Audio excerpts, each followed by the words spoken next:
Pinupuri ka namin, O Diyos, Ama, Anak, at Espiritu Santo. Salamat, Ama, na ibinigay mo sa amin si Jesus na iyong anak, na namatay para sa aming kasalanan, iyong muling binuhay, iniakyat at iniluklok sa iyong kanan sa langit.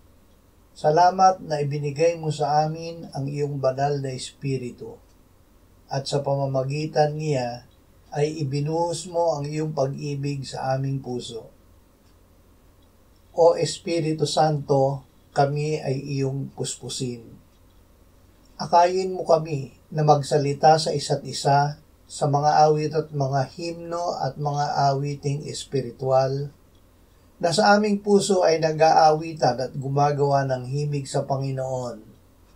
Laging nagpapasalamat sa lahat ng mga bagay sa pangalan ng Panginoong Hesukristo, sa Diyos na aming Ama. Amen.